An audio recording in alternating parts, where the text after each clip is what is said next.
For over 40 years, the upstairs of Graceland has been locked. No photos, no tours, no exceptions. But now, Elvis Presley's granddaughter, Riley Keough, is finally breaking the silence. What she reveals is shocking. Hidden rooms, sealed letters, secret recordings, and emotional truths the world has never heard.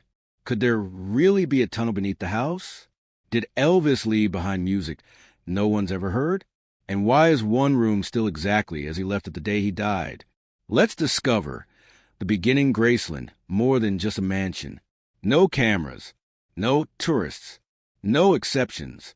For over 4 decades, the entire second floor of Graceland has been completely off limits, untouched, sealed, and protected like a time capsule. Even the most loyal Elvis fans have never laid eyes on it.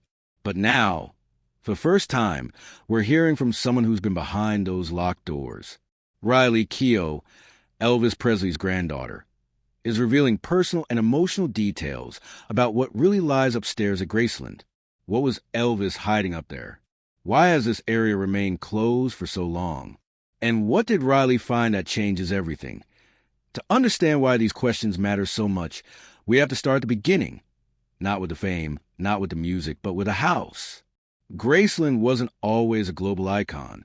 It began as a relatively modest colonial revival home, constructed in 1939 by a Memphis printing company owner named S. E. Tuff. The house sat on a quiet plot of land in what was then the countryside, peaceful, quiet, and surrounded by fields. It had just 10 rooms and was designed to look elegant but not extravagant, with clean white columns, arched windows, and a dignified front porch. In 1957, a 22-year-old Elvis Presley had just hit the height of early superstardom. He was restless, constantly followed, and needed somewhere to retreat from the chaos of fame. That year, he bought Graceland for $102,500, adjusted from the often-quoted $12,500 down payment. It wasn't the size or grandeur that caught his attention. It was the privacy. But that wouldn't last. Elvis immediately began transforming the house into something far more than a retreat. Over the next 2 decades, Graceland would become a physical extension of his identity. Loud, colorful, unpredictable, and deeply personal. One of the most famous additions came in the late 1960s, a room that would eventually become almost as legendary as Elvis himself, the Jungle Room, covered in green shag carpeting, even on the ceiling, and filled with carved wooden furniture and exotic decor. This was no ordinary living space. It looked more like a rainforest-themed lounge than part of a southern estate. The room doubled as a recording studio where Elvis laid down some of his final tracks, including Moody Blue. It was strange, moody, and intimate, just like him. Then there's the meditation garden, located just behind the house. Designed in 1964, this peaceful, stone-lined area would later become the site of Elvis's grave, along with those of his parents, grandmother, and eventually his daughter, Lisa Marie Presley. Fans from all over the world visit the spot in silence, often leaving flowers, notes, and personal tokens. It's one of the few places where the excitement of Elvis fandom turns into something quiet and reflective. Since opening to the public in 1982, Graceland has welcomed over 20 million visitors. It's not just a stop for tourists. It's a destination for pilgrims. Fans from every continent walk through those doors hoping to feel closer to a man who transformed music and pop culture forever. Graceland is the second most visited home in the United States, behind only the White House. But even though the estate includes tour after tour of music rooms, awards, jumpsuits, and vintage cars, there's still one part no one has ever been allowed to see: the upstairs. It's not just closed to the public. It's locked, preserved, untouched since the day Elvis died in 1977. This is a mystery that continues to haunt fans and historians alike. What's upstairs? Why is it so protected? And more importantly, what stories are sealed in those rooms? For years, only a tiny group of people, family, staff, and close friends, have been allowed past that staircase. It's not because there's something scandalous or disturbing up there. It's because, to the Presley family, that space is sacred. The bedroom where Elvis slept, the bathroom where he died, the closet where his jumpsuits still hang. Time has stopped on the second floor. Riley Keough grew up surrounded by stories of Graceland. As the daughter of Lisa Marie Presley and the granddaughter of Elvis, her connection to the house is not just historical. It's deeply personal. And for the first time, she's offering glimpses into what those rooms meant to her, and more importantly, to him. The upstairs is where Elvis hid from the world, where he read, wrote, grieved, created, and unraveled. In a house known for its spectacle, this floor is silent, unseen, yet in many ways, it's the most important part of the story. The allure of Graceland has never just been about what's on display. It's about what's still hidden. Riley's insights into the upstairs give us something new. Not just access, but understanding. What she found inside those locked rooms wasn't just memorabilia. It was memory. Private, raw, and real. And it's time the world heard what she has to say. Upstairs Secrets, Riley Keough unlocks the upstairs. Secrets and revelations. For over 4 decades, it was completely off limits. No visitor tours. No video footage. No photographs. The second floor of Graceland, where Elvis Presley lived and where he died, was sealed shut, protected from even the most dedicated fans. But in a move no one expected, Riley Keough, Elvis's granddaughter and now the official owner of the estate, has begun to speak. And what she's revealed is nothing short of shocking. Behind the closed doors of that upstairs hallway are secrets no one outside the family has ever heard. Letters, hidden compartments, entire rooms frozen in time. Why did Elvis keep this area so private? And why has Riley decided to share its secrets now? For years, fans speculated that the second floor was locked off to cover up the truth, that Elvis never died, and that the bedroom and bathroom were staged. Some even claimed the Presley family was guarding a lookalike's death scene, and that Elvis escaped to South America. But Riley shuts all that down. She confirms that the upstairs rooms are preserved exactly as they were on the day of Elvis's death. Not because there's anything to hide, but because there's too much to feel. As she puts it, it's like he never left. Everything's still there, his clothes, his records, the books by his bed. You can smell the cologne. You can feel him in the walls. The second floor has been locked since August 16th, 1977, the day Elvis died. It wasn't a decision made by museum curators or tour managers. It was a family order. Vernon Presley, Elvis's father, personally ensured that the upper level would remain sealed, not as a publicity stunt, but as a private sanctuary. The rooms haven't been cleaned out, restyled, or modernized. Even the clock above Elvis's bed is stuck at the same time it read when paramedics arrived. Riley, who spent much of her childhood visiting Graceland, recalls sneaking upstairs while the public walked through the lower halls. She and her cousins were told not to touch anything, but they watched quietly, soaking in a world frozen in time.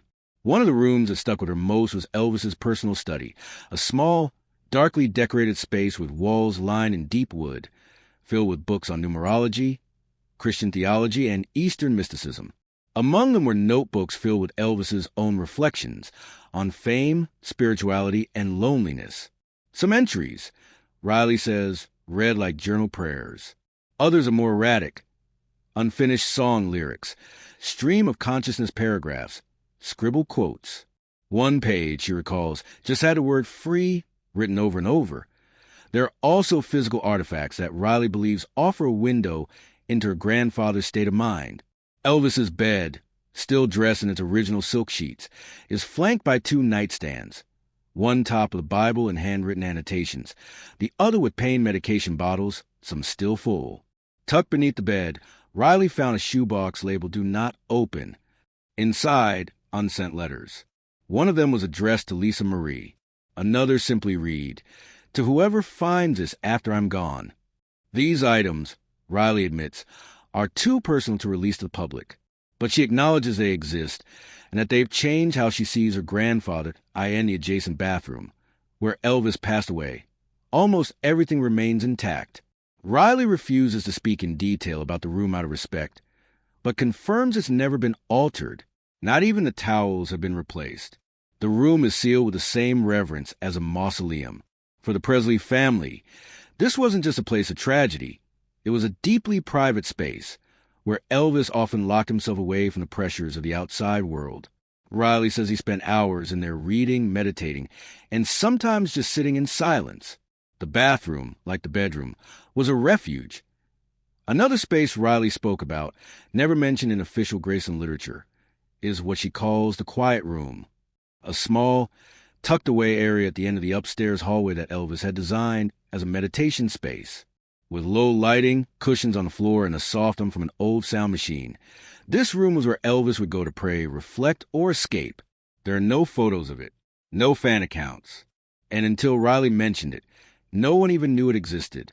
She believes it's one of the most honest parts of who he was, a man constantly searching for peace in a world that wouldn't stop looking at him. So why has she decided to talk about it now? Riley says that for years, the upstairs remained silent out of necessity. Her mother, Lisa Marie, had a protective relationship with that part of the house. It was too painful, too sacred, too unresolved. But after Lisa Marie's passing, Riley found herself in a new role, both as owner of Graceland and as the voice of a family legacy. She felt it was time to share the parts of the story that had never been told, not for spectacle, but for understanding, not to exploit, but to connect. Still, Riley is clear. The upstairs will remain closed to the public.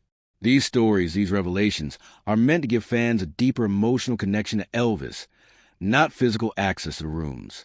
Some spaces are meant to stay personal, she said. But that doesn't mean they have to stay secret. Is Elvis still alive? The most enduring theory in pop culture, is Elvis alive? Could Elvis Presley have faked his own death and escaped through a tunnel buried beneath Graceland? It sounds like something out of a thriller novel, but to this day, thousands of fans believe it's not just possible, they believe it happened. What fuels this theory isn't just blind devotion or tabloid nonsense. It's the unusual details surrounding his final days, his need for extreme privacy, and the layout of Graceland itself, which some say includes a hidden underground passage built specifically for him to vanish when he needed to. Secret tunnel-to-tunnel rumor has circulated for decades. According to some former Graceland employees and unverified visitor accounts, there's said to be a hidden passage leading from the main house to the rear of the property, or even beyond it. One popular theory claims it stretches beneath the meditation garden and leads to an unmarked exit in a wooded area behind the estate. The purpose? Depending on who you ask, it was either a privacy safeguard so Elvis could avoid paparazzi or an emergency escape route, just in case he ever decided to disappear for good.